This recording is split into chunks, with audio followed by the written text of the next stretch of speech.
Welcome to the Truth About Ag.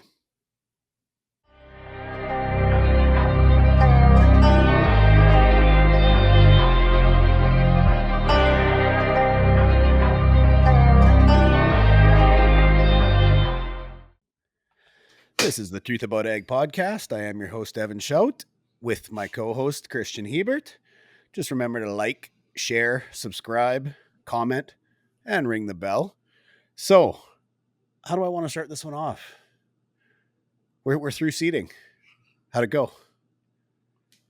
Yeah, I mean, I would probably rank it our smoothest seeding ever, even though it wasn't our shortest days. We were stretching drills to, I got some numbers this morning that the one drill was at kind of 10,500 acres, and we'd say our sweet spot's 8.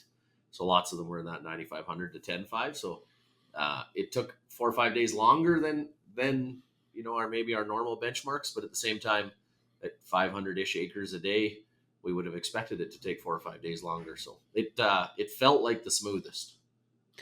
Yeah, and I've spent the last few days since you guys finished up pulling data off of JD Ops, and you're pretty much saying everything that I'm seeing coming out of the machines. We had a couple that hit 10,000 plus. We had a couple just in the high nines. I mean, everybody productivity wise was pretty close, efficiency wise on fills. The biggest thing for me was when we pulled the labor metrics, and it literally identified that we had all of our full-time guys, including yourself and Jeff, which is a change, were down drastically in hours per day. Yeah, I think our, couple things. One, we've continued to try and, every time a good person applies or reaches out to us, we hire them. And secondly, I think the more we think and change to this project management idea versus we're just a farm. And what I mean there is everything we do on the farm is a project. Seeding is obviously a huge project, but really we have a daytime seeders project, a nighttime seeders project, a daytime logistics project, a nighttime logistics, daytime rock pickers, daytime sprayer crew, and every small project needs a project leader, which then has allowed the handoffs and the shifts to work, to be honest, a whole bunch better. I think you have the stats on the 16-hour days, but I forget what the drop was, like 83 of them last year between the crew, and we were down to 11 or 12 this year. And I can honestly say that I was probably a big chunk of them last year, and I might have had 2 or 3 this year. Just the better people we get and the more we focus on this project management scheme, the smoother it runs. Yeah. So I want to dig you a little deeper on that. So when you say, okay, we've got a project, let's use the nighttime crew, because a lot of guys don't believe in the same philosophy we have for the 24-hour shifts. So who's in charge? Like what does it look like from a logistics and from an operator standpoint in the field with 4 drills and all the trucks and everything going at nighttime, and you might be sleeping? So who's running what? Yeah, so we got 4 drills running at night. Obviously, most of the shifts were 6 a.m. to 6 p.m. That kind of makes it so the crew can get home to either have breakfast with their wife and kids or supper with their wife and kids. Seems to work pretty good, and it allows for some overlap on both sides if we need. On the nighttime crew, there's 4 drills running. There's 1 drill operator that's the lead driver, so all questions go through him. And same thing on logistics. We got 2 full-time logistics crew at night, and the one's the lead. So obviously those 2 leads talk to each other a whole bunch throughout the night. And, the daytime logistics crew hands off to that leader when he gets there, and the daytime drill crew hands off to the nighttime leader when he gets there, so that the information transfer worked really well. And to be honest, I was none of those leads. I probably was the lead on the sprayer crew, if anything, this year, which I haven't done much spraying in spring in the past. I might have ran an air seeder for 1,000 acres. You'd know better than me. It was probably more like 750 or 800. Which was different for the first couple of days. But what I found is not being at the field probably made the crews work better, because they had to trust each other, and the leaders kind of had to step up and do what they were good at and take the responsibility that they wanted. And we'd have to pull all our stats to be exact, but I'll almost guarantee, based on what we've seen by the operator and by the fill time, there is no difference between our daytime crew and our nighttime crew on how much they accomplish in a 12-hour shift. It's literally a sandwich in differential. So let's say massive wreck somewhere on the toolkit, middle of the night. What happens? Do we shut down 2 drills? Do one drill keep going? What's the process, I guess, we have in place? No, I mean, like if it's a mechanical thing, I mean, the our one of our logistics leads is a heavy duty mechanic, so him and that drill operator would take care of it while the other logistics guy keeps the other three drills growing. If we needed to, the lead operator on his drill might get out to help get that one going, but he would just switch seats. So if we had a massive issue on one drill, the other three will still run no problem. If we were short a guy, that's when Jeff or I would get called in. So there's one issue this year that I got called in at kind of 2 o'clock in the morning, and only one time in all the nights, so we were seeding for whatever 21 days or something like that. There was only one night that I got called out in the middle of the night. Okay. So, how do I want to keep going here? My other question, and I've got lots obviously when it comes to this stuff because this is outside my realm as I sit in a desk in Saskatoon for most of the 28 days. Yeah. But I did pull the data. You were about 1,150 acres and the smallest out of all of our main operators. Mm-hmm. You're also the slowest. Absolutely. Yeah. Reasons? Well, I think what we're learning now is that the number one differentiator between operator productivity is the fields of which you seed in. Right. And so if you're in one of our 2,000 acre fields that you're back and forth for mile stretches all day, your acres per hour go way up. And if you're not, your acre per hour go down. And so we used to, I'd say we used to spend a lot of time in trying to differentiate operators and how they were doing in the cab. And what it's shown us now is the two biggest differentiators in acres per hour is what field are you in and how good are you with the conveyor to fill. Those are the number one and two things that drive everything. Right. And so first day was, I think I had one full day in the drill in Barley in one of our weaker fields. So you're doing more turning than you are going back and forth. And then my last day in the drill was just the second last day, and we moved 3 or 4 times. And so it's pretty interesting to start following the math. Well, and the other part that was interesting is all four units were somewhere in that 43 to 44, acres per hour productivity.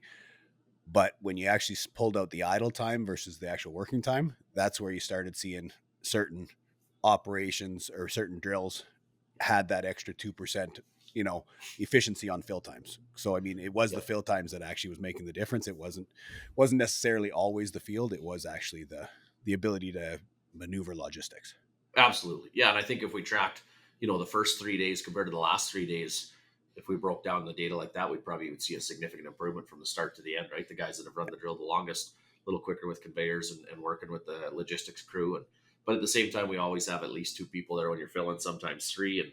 And that really speeds things up and how you can manage doing maintenance and filling at the same time. But it's always balancing that fine line between, perfection on fill times and having them at 22 to 24 minutes or taking 30 minutes because you do better job at maintenance, right? And it's that fine line that we really don't want fills to take an hour. It means that we either were really bad at it or we had a major problem.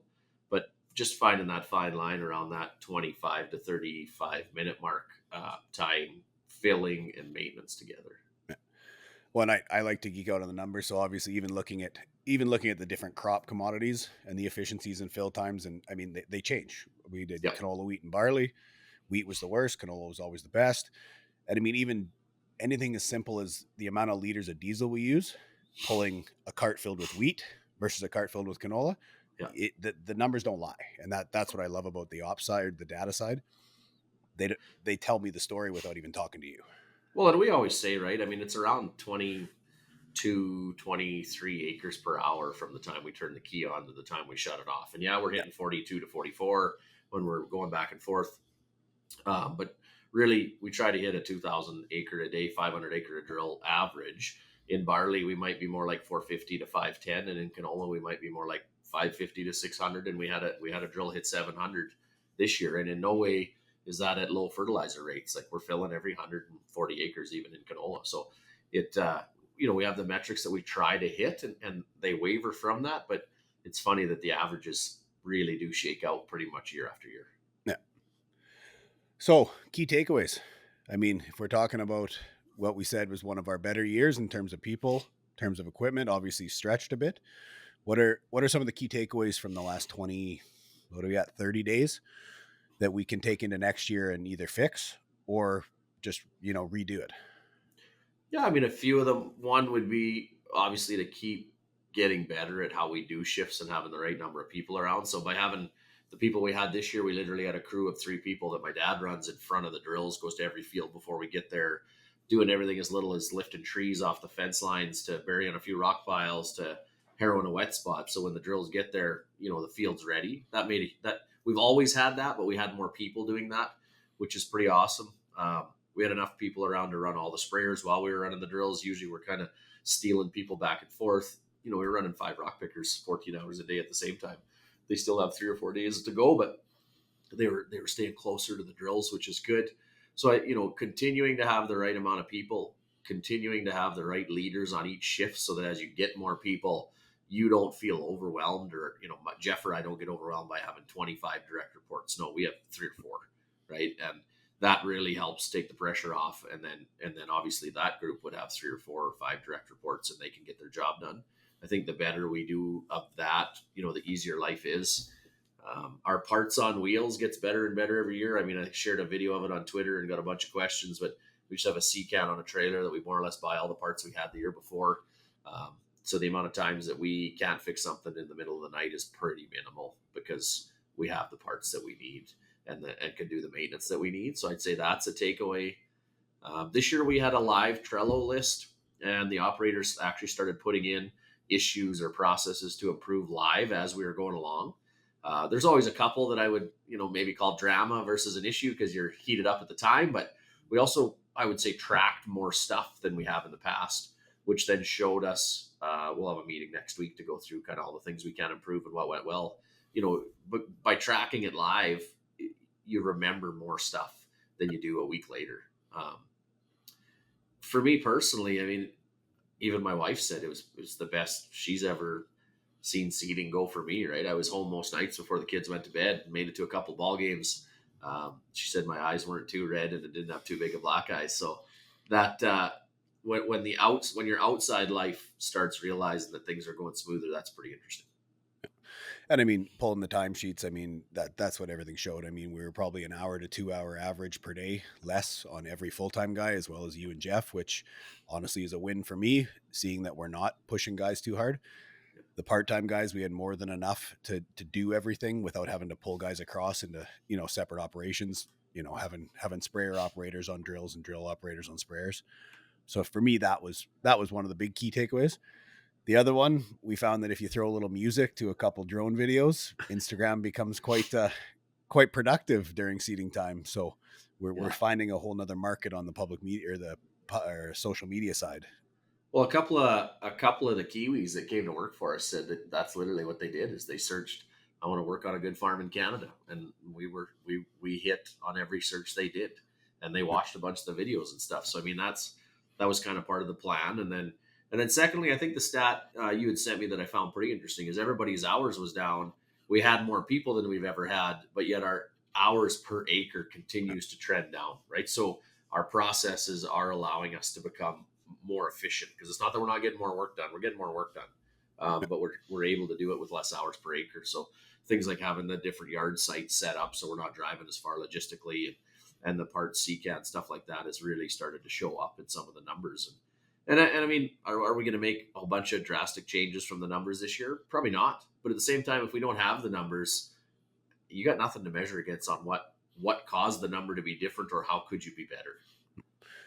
And for me, it's the trend analysis. It wasn't just this year compared to last year. I think we're up to 3-4 years now of trend analysis on the labor efficiencies, the equipment efficiencies. So we can see when we're talking about hours dropping, it's a year over year thing. It's not just, we had a good season this year and next year they'll be back up. So that's the big one for me, is it's not just a 1 year item. We're now into year 5 of this data project, where we're pulling the JD Ops and the timesheets and everything else and getting this conglomerate of information, right? Well, I mean, it also ties back to farmer coaching that, right? You can't be coaching some stuff that we say works and then not test it and have no data to prove it. I mean, we're both recovering accountants, and I spend enough time with consultants that consulted because they couldn't make it farming, and so they were going to tell you the way not to do it. Where I'd way rather tell you the things that are working for us and tell you the things that we thought were working and then prove that they didn't, so we had to change them, right? Because there's lots of things we try that the numbers show us that just didn't work, right? And And I would say that we've had some nuances as we've expanded this last couple expansions on how my role needed to change for us to remain, successful or on the track that we want to be on, whether that be getting out of a drill or, the amount of time I have to spend marketing that none of us, you, Jeff, or I saw. So it's always the data and the numbers that kind of leads us towards the goal of what we're chasing. Yeah. And I mean, you were off the farm 3 times in the middle of seeding this year for outside presentations, marketing, business meetings. So we're getting to the point where that's no longer an anomaly. It's Yeah. something that just happens and we expect it, right? Yeah, I mean, it's pretty normal for me to not leave in seating at all. I mean, I forget what my average hours were last year, but they're over 17. And I don't think I left at all. And this year I was in Calgary for a day and in Regina for a day. And pretty sure I saw 2 ball games and made a couple ball practices. So it's in no way am I perfect, but trend, as you said, you got to watch the trends and what's working and what's not working. And we're trending in the right direction. So what's the seeding hangover? I mean, guys, they home this week? Are they still working? What do we do when it comes to human resources after the Yeah. seeding window's closed? Yeah, we always kind of depend on when you finish during the week. So if I remember correctly, I think we finished like 3 o'clock in the morning on Monday. So most of the crew, or maybe that was Tuesday, most of the night crew takes a day to reset, but everybody's in, till the end of today. And then everyone kind of that the seating crew will take Thursday, Friday, Saturday, Sunday off. But what we found is that most people, those first couple of days, you might need to reset off the night shift, but your families are going to work and going to school anyway. They don't want to lay at home and do nothing. They'd prefer to make a long weekend of it and kind of come get things cleaned up and parked in a line so that we start next week the way we want to start it. I mean, if they came to Jeff and wanted a day off, that wouldn't be a problem either. But in general, I would say that's what the crew finds. And we always find the first couple, 2-3 days too, right? That's when the sales guys and the suppliers, they all kind of find out we're done and our yard gets bombarded a little bit. So it's nice to have kind of all the main crew on hand. No different than, we're looking at some semis today. So, our crew leader that's in charge of the shop's in the meeting with me because he knows more about what we want on semis than I do. And the other guys pulling equipment, pulling numbers off John Deere stuff. And Jeff and crew were working on bringing chemical home to start spraying in 10 days. So just that it's nice to get a couple of days to get organized for next week and then just send everybody home for 3 or 4 day weekends. But we're also pretty flexible in that if they want to book time off, we got enough guys they can book time off. But we found is that, don't ever make the assumption that the guys want what I want or what Jeff's want. Everyone wants something different. So I would say that's something we've really learned in the last 5 or 6 years, whether that be negotiating a deal on land or on equipment or days off with the crew. Just ask what the other side wants because sometimes they'll offer you stuff that you wouldn't even thought of because that's not the way your brain's thinking.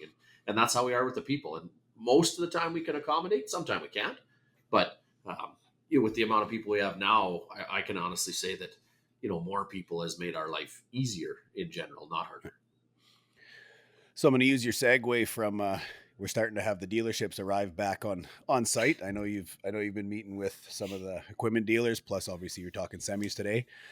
So over the last, I guess you could say 3-4 weeks, I mean, the producer had an article, and I'll share it here right away. And for those listening, not watching, was talking about the equipment projections going into 2024, and the manufacturers are assuming somewhere around a 20% decline from 23. And most of them have said commodity prices being the number one reason.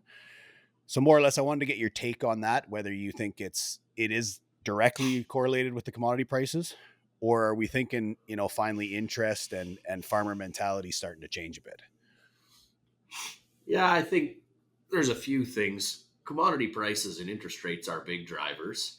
I also think our stats are a little bit skewed through the COVID years and the year or 2 years after that.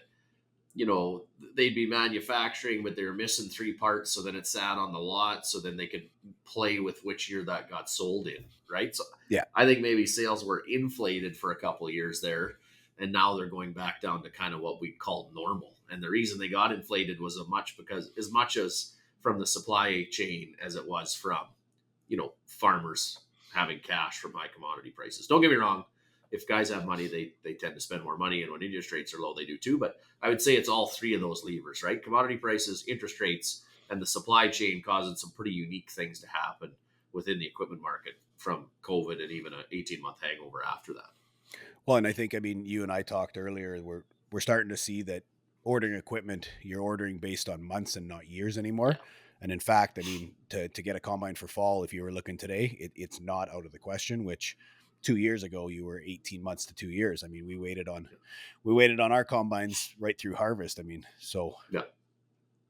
Yeah, I think too that the big thing is so new prices are up. Don't get me wrong, but our Canadian dollar's dropped. Like the exchange rate is probably, I haven't looked exactly, but it's probably added 10 or 12% in the inflation and new prices minimum, just an exchange rate, right? So then you add on kind of a normal 4 to 6% that all these suppliers like to do. I don't believe that new prices are going to crater. I think they're pretty flat, if not up over the next 3 years, because I don't trust our Canadian dollar at all.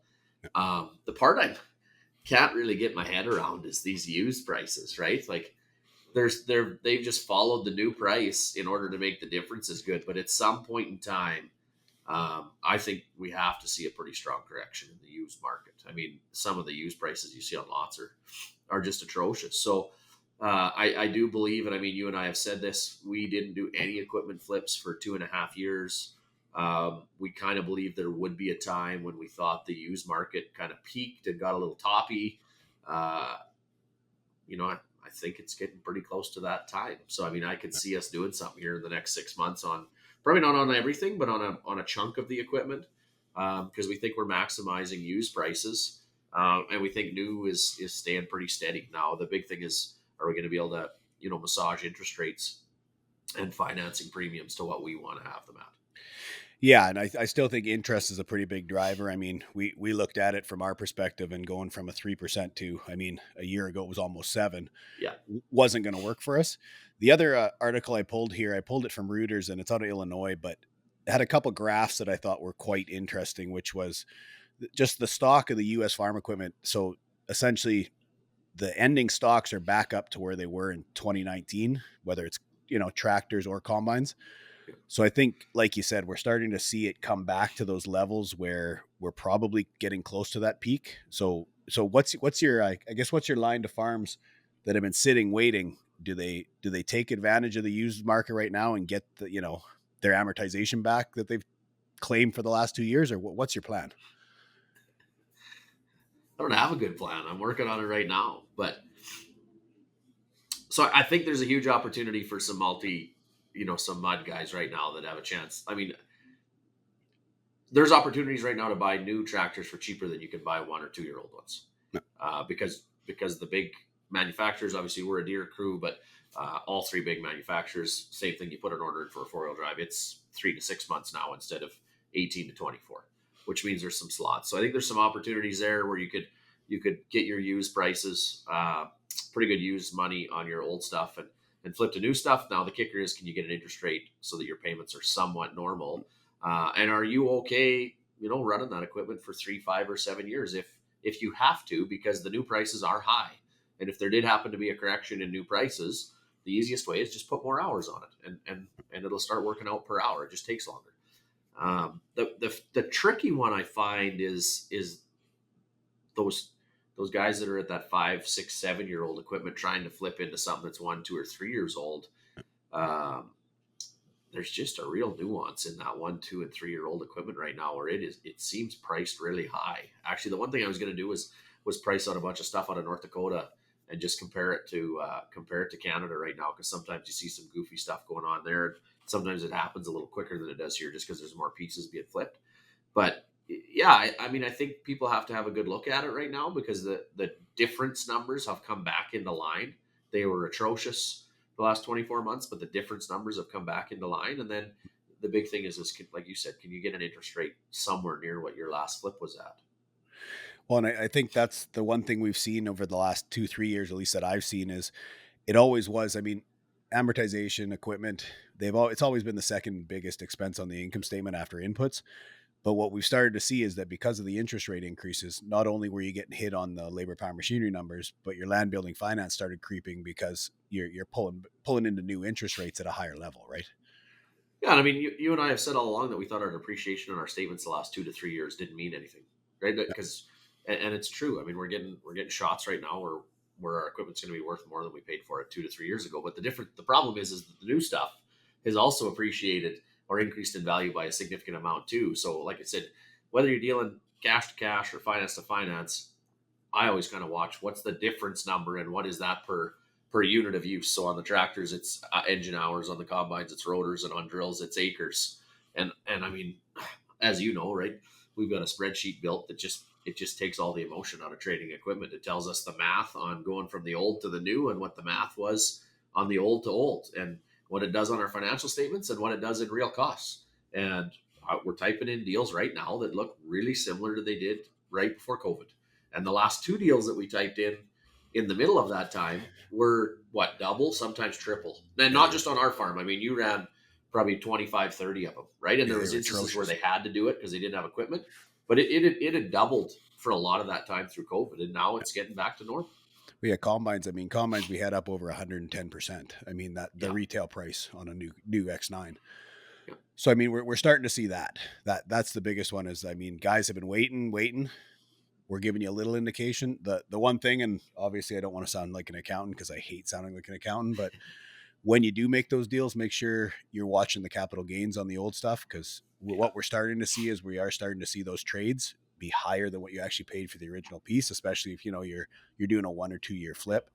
So just make sure you're not going to get caught on that side of it as well, because paying more for equipment's one thing, paying more plus paying tax on the old stuff that's quite another.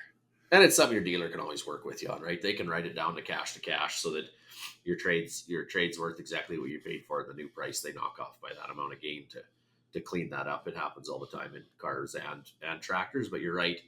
I think we would highly encourage people to, if they don't have a spreadsheet already, reach out to you and talk to you about what we have. But you need something to break it down in difference and units so that it takes emotions out and it's just math. And then obviously you might use emotion to make the deal after, but break it down to math first. Well, and part of what we've realized, and I mean, you built it to begin with, and once I saw it, I mean, it made complete sense. Was we always used to run the deals, and they would play with the trade price or they'd play with the retail price, and it was just the difference you were looking at.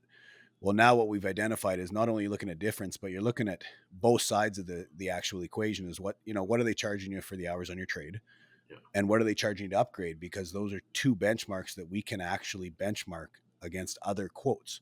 Yeah. So when you're a consulting business such as ours, and you get to see a lot of different quotes from a lot of different dealerships, you kind of get an idea of where the trades are coming in on a per hour, where the upgrades are coming in on a per hour, and it just gives you some negotiating skill. So I'm not saying everybody's going to have access to this, but make sure you're looking at both sides compared to what you've done in the past, because Yeah. if we're saying it's getting back to those levels, then those dollar values shouldn't be as far off as what we've seen lately. Well, and like you said, I mean, because of our consulting side, we can look at a number of deals that aren't just our farm. But at the same time, we go back to our master sheet, and it's got trades I've done since for the last 7 or 8 years. Every trade we've ever done is in there, so I can follow an NRX tractor through three different trades and what our dollars per hour was. Now, the difference on one of them might have been 100,000, and on the next one might be 300, but it still divides it back by the hour to the old and to the new, and gives us the dollar per hour. And like I said, for the first time ever, we're getting real close to what we were pre-COVID. And in the middle of COVID, I couldn't even fathom the deals. I might as well have rented equipment, right? And I mean, to the point that I even told you and Jeff one time, if this stuff doesn't get figured out, I'm going to go pure Argentina and just sell all my equipment and pay someone custom work to do it all. Which in Argentina, it's pretty normal. You own the land and you manage the farm, and custom workers do all the thing, do all the equipment work. But I just didn't think there was guys I could trust to do that much in Canada. But the dollars per hour had just got so crazy that it made no sense to own it. Now all of a sudden they start trending back to kind of what I find acceptable and what we can make work. Now maybe I just lose my Argentina idea, but for a little while I was maybe going off the deep end there. Well, I mean, we'd always talked about it was literally, do you want to own your equipment? I mean, the easy question is, do you want equity in a depreciating asset? So where do you want to put your money? Do you want to put your money into land, which we've seen with a 32% increase in Saskatchewan in 2 years?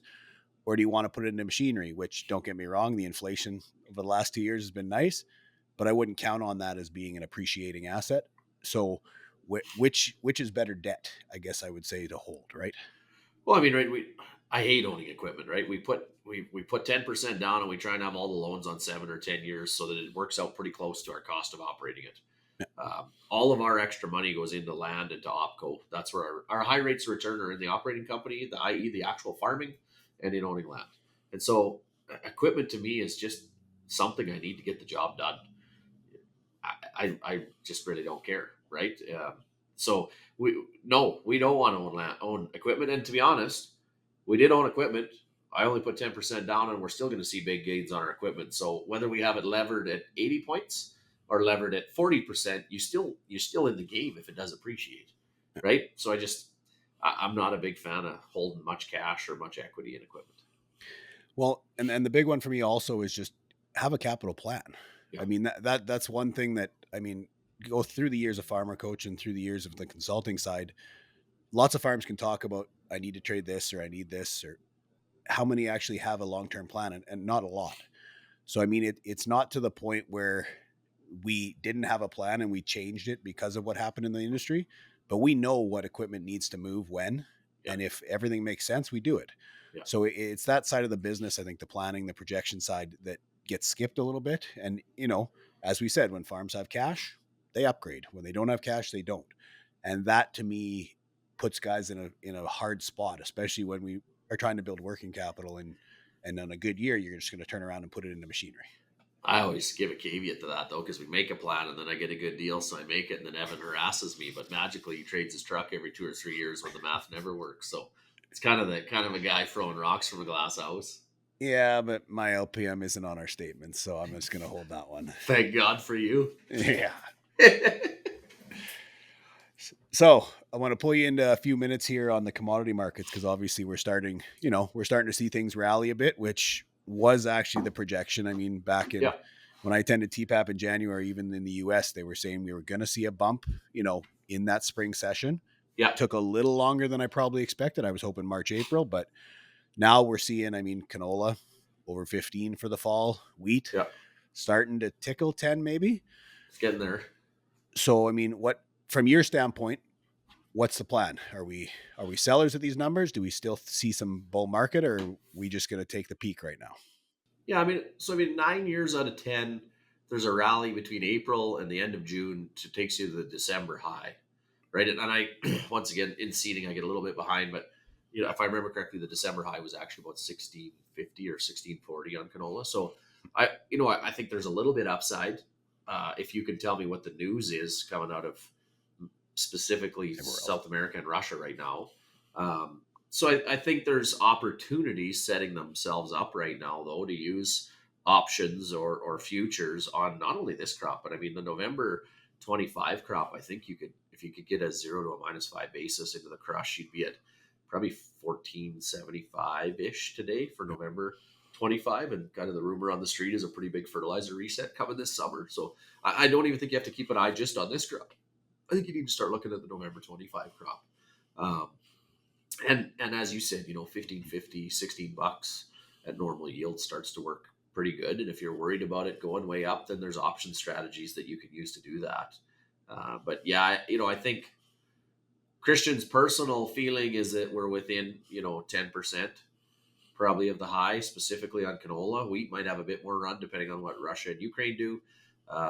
But what we all know is that volatility in commodity markets is way worse than it ever been. It has been because of speculators. I think the trend line is still the same, but I think at $15 or $16, it's tough to lose money too. So I mean, it's a lot better starting some sales there than it was at 10 or $11. But once again, I think your kind of story on capital plan goes to marketing. Like, what is your cash flow? What is your marketing plan? Have you tied them together at all?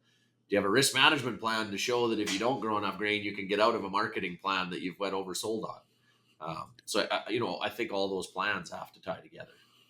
Well, and I mean, the big one for us, and Jeff and I coming out of TPAP, that was one of the things we both had jotted down on our notes was what's the actual cost of production per bushel. So if we grow an average 10-year average crop, what is our number that we have to hit? And I mean, for us, wheat, it was 888. So I mean, we weren't real eager to sell into a loss. I mean, on the budget, we have 850. So we were actually predicting a 38-cent loss. So for us, the last conversations over the last 2 weeks have been, when are we pulling this trigger? Because we are into a space that we didn't expect, and we're over budget already. Why are we, how long do you wait? Well, and I think it'd be interesting too. to talk about how we've added in our 20% rate of return, right? Is that Yep. we track our break even per bushel, but then we also have kind of a imaginary line at a 20% rate of return. And the theory is I mean, most good companies try to hit between 16 and 25% as a bottom line rate of return. And so if you can hit 20, you probably need to look long and hard at making some sales. If you can hit 40, you probably need to look long and hard at making a lot of sales, right? It's not just your cost of production break even number, but what kind of a rate of return are you trying to see on your investment? And just to jog the discussion, right?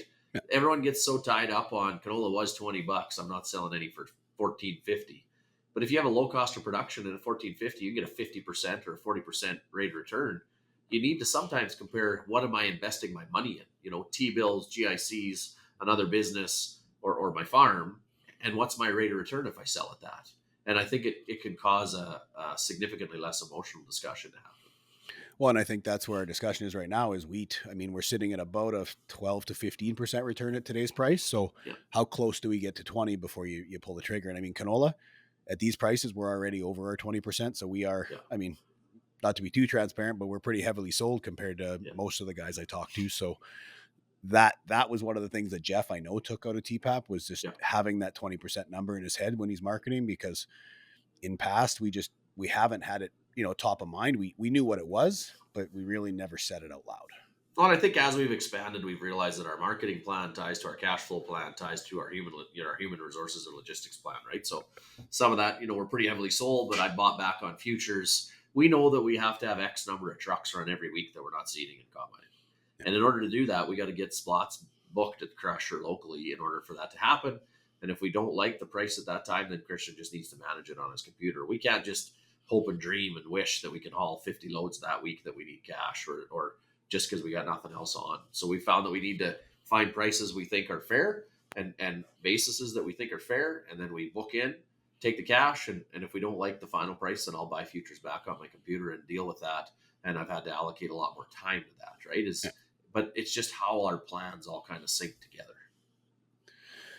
Okay, I wanted to take the last few minutes, just a little bit of a, I guess, promotional item, but also an exciting item, I mean, for both of us. So Ag Tech Accelerator at Farm Progress has invited us to do a live podcast on stage, which we are pretty pumped about, at least I am. I know you've, Mr. Panel here sits on enough that this is probably just another day, but for us, it obviously gives us the opportunity to get this in front of a few more viewers, but it also gave us the opportunity to have a guest on stage. So FCC has been nice enough to lend us their CEO for an hour of her time, and she obviously knows you pretty well, and I've met her a few times, so we're hoping not to shock her too much on stage. But give me your opinion of live podcast on stage, Farm Progress, Ag Tech Accelerator. I think I got a face for radio, so I don't know about live. I get conned into doing enough of them, but it'll be good. I think my favorite thing is that the thing I enjoy most about speaking or doing panels is actually taking questions, right? As Evan will share with you, I really don't prepare at all. If I do a presentation, Evan builds it for me. I read it the night before or the morning of. So taping a podcast live, I think the exciting part will be hopefully to ask the crowd for some questions, and whether we get them then or we get them after to have on the next episode is great. I think it'll be good for our guests to hear some of Justine's thoughts. I mean, she's a real firecracker and has a lot of different opinions and a pretty good background coming from EDC and over to FCC. And we'll try and ask her a few hard questions too, because she'll appreciate those as much as the easy ones. But I think we also would take thoughts from listeners on what do you want to have discussed on the podcast that's live with the CEO of one of the biggest lenders in agriculture, right? We talk all the time on our farm at access to capital and what we think interest rates are going to be, and how we believe the utilization and access to capital in agriculture has actually slowed our industry down compared to the majority of industries we have to deal with. So, I mean, I think that'll be a pretty fun conversation. And I think also we'll do a fair bit of talking, around, obviously we're going to talk some about technology, but lastly, how do we make agriculture, I hate to say it, but how do we make agriculture great again in Canada, or great ever, right? I don't think we've ever had an ag minister that is super tight to the prime minister in my lifespan. There was a couple before I was born, but I think that's something that we need to get our whole industry on board with, is how do we get agriculture important within Ottawa, and how do we tell that story right around the globe? And how do we get allowed to tell the story we Yeah, want to tell, right? yeah, Other than that, I know you and I are also sitting on a few other panels that week, so be sure if you see us and have comments on the podcast, negative or positive, stop in, yeah. talk to us. I mean, we're pretty open. So yeah, that's what I'm looking forward to coming up in June. And obviously, I'm also spending 4 days in Vegas. So, That'll be good.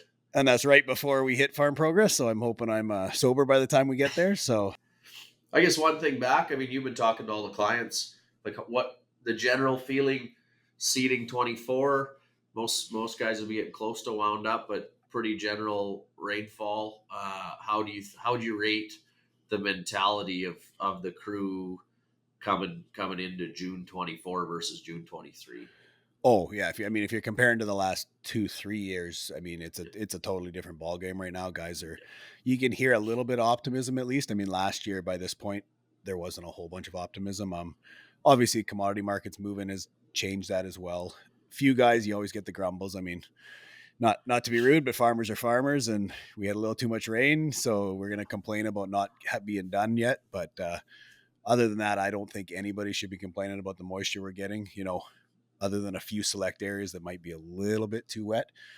But yeah, going into June, I mean, prices are. I mean, and we can say commodity drops.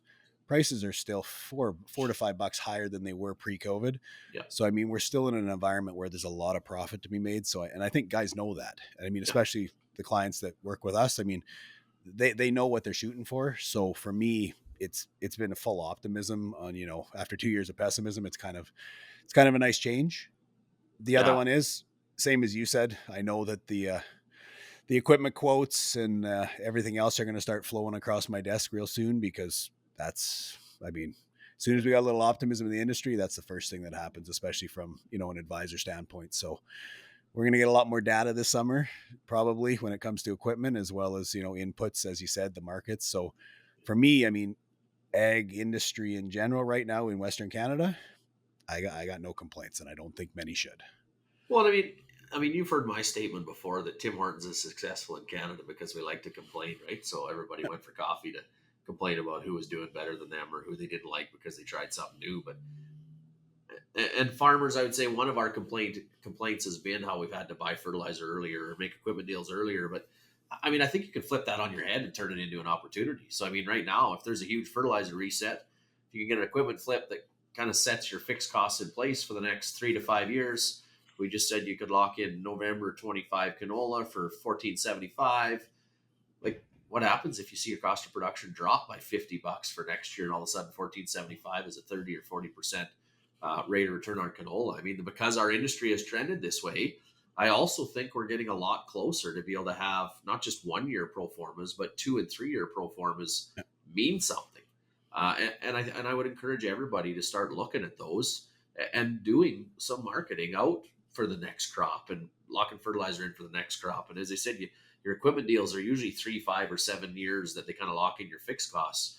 Um, I think the way the industry's trend can also be looked at as an opportunity. We just maybe don't always look far enough out to see that.